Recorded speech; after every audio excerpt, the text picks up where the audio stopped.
Hello, everyone. Welcome back to the Northwest Geology Guy. My name is Scott, and today we're going to be talking about the triple junction down here at the Cascadia, San Andreas, and the Juan de Fuca plate boundaries. And a triple junction is when you have three different plates coming together. And right here is the point where they all three meet. And we have a transform boundary here, and we have transform here, and here we have a trench. That's what they call it at the subduction zone, because right down at the line of the subduction zone, it creates a trench where the Juan de Fuca plate is going down underneath the North American plate. And I know a lot of people tend to freak out when they see quakes here on the boundary here and up at let's see here. Where is it at? The Blanco fracture zone up in here, where this is a divergent zone where these plates here are each going in separate directions, opposite directions, and new seafloor is being created here.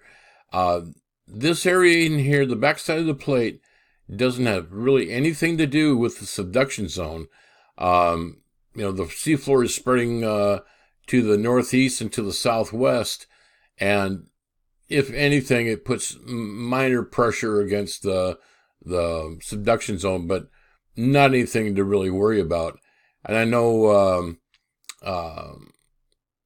some people on here that always will try to scare you that every time there's a quake there, it's going to cause the pending 9.0 mega quake and tsunami. And I'm sure I'm not into the scare tactics to try to scare people.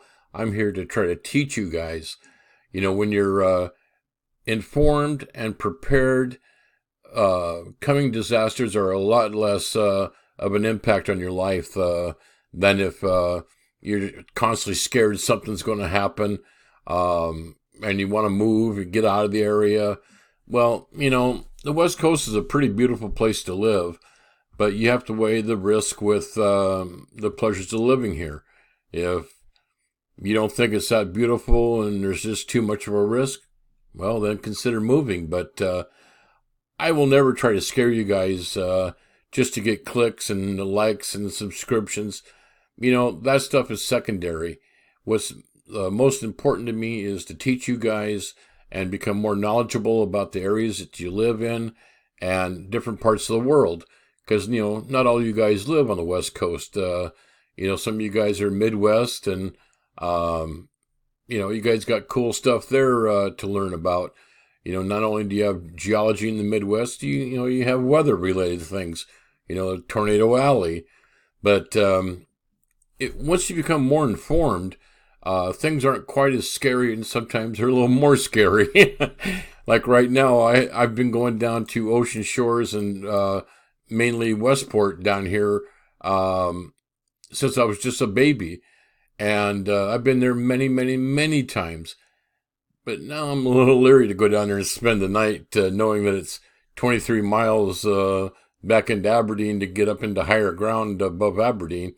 But, I'm just going to have to realize that the chance of something happen is very, very, very low for the couple nights I'd probably want to stay down there with my wife and our little guys, our little dogs.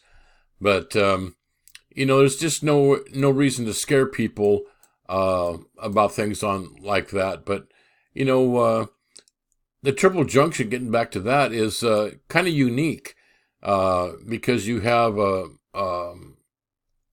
depending upon where you're looking at it, it's a strike slip plate type. It does. Let me try this again. It's a strike slip type of fractures that happen here. And, it comes all the way down here, as you guys know, from Southern California down here at the Salton Sea, and goes all the way up to, they call it almost Cape Mendocino, where it starts. And then You don't really hear too much about the Wanda-Fukin Pacific Plate boundary, but you sure hear a lot about the Cascadia and San Andreas. But plate boundary, we don't have a lot of triple junctions here. I know I was watching a video early on that as I was trying to do some research, and we have one over here in in the Middle East here. You have in the Arabian Peninsula, right just below that, where you have the Indian plate over here, I believe it's African plate over here, and up here I think it's the Arabian plate. And I don't study this too much, that's why I wasn't quite sure what it was. But we have one there, and then I believe over here in Japan we have another one right here. And so it's kind of neat. We don't have a lot of them, but we do have 3 that I know of for sure. And they're kind of unique because where you have 3 plates grinding against each other, because you have the Pacific plate going to a northwest direction. You have North America going in a southwest direction, and then you have the Wanda-Fukin going to a northeast direction. And so, there's a lot of things going on here, and I'll show you some more information here on it in just a second. Let me find it here. Okay, here it is. This is Dr. Chris Goldfinger. He's a professor out of Oregon State University, and he's kind of like, I'd say, one of the fathers of the Cascadia, because him and Brian Atwater are the ones, as you might know from my previous videos, that really confirmed what's going on now with the with the Cascadia subduction zone.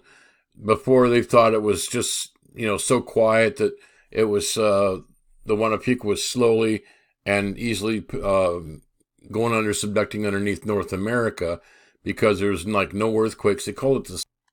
All right, hang on just a minute, guys. Okay, sorry, I had some technical difficulty here on my end, but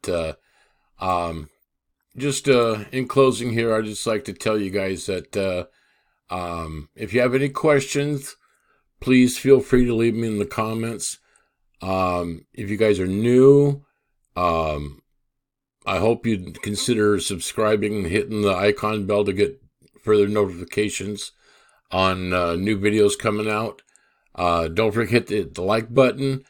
And for the new guys, if you don't be afraid to leave a comment down. I'm always checking my emails for notifications. I'll read it and respond. Love to hear you guys commenting on what you like and what you don't, and what you thought of this video. All right, this is Scott signing out, and we'll see you on the next one. Good night.